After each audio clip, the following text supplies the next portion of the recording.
Ჩვენ ვიყავით ყოველთვის ერთგულები უნივერსიტეტის მიმართ, ჩვენ ვართ უნივერსიტეტელები და სწორედ ამიტომ უკვე მეორეჯერ ტარდება მაღალი დონის ფორუმი თბილისის სახელმწიფო უნივერსიტეტში მიუხედავად უამრავი შემოთავაზების.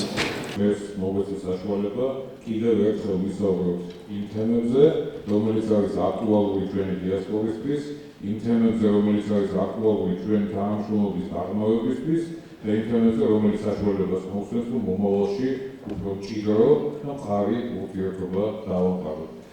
მოგვარდა ისეთი ისტორიული საკითხები, როგორიცაა ჩვენი თანამონაწილეობით საგარეო საქმეთა სამინისტროსთან ერთად და განათლების სამინისტროსთან ერთად თურქეთში ოფიციალურად ქართული ენის სწავლების საკითხი აქ არის თურქეთში მე თანამგზნობის და თანამშრომლობისთვის მას მინდა მადლობა გადავხატო.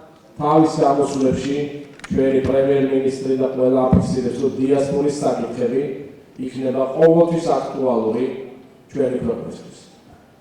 ახალი დიასპორა წარმოდგენილია დაახლოებით 1,300,000 ადამიანის სახით უცხოეთში. მათი გადმორიცხვები ყოველწლიურად ქვეყანაში შეადგენენ $1,500,000, რაც შეადგენს მთლიანი შიდა პროდუქტის 12%-ს.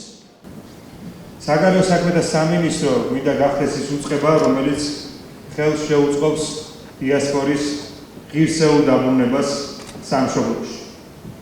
სამინისტროს დახმარებით გაიზრდება უცხოეთში მცხოვრები საქართველოს მოქალაქეებისა და საქართველოში მათი ოჯახის წევრების ჩართულობა სამეწარმეო და ინოვაციების ხელშეწყობ პროექტებში, ისეთებში, როგორიცაა აწარმოო საქართველოში დანერგი მომავალი, დამწყები ბიზნესის ხელშეწყობა, რეინტეგრაციის ხელშეწყობა და სხვა.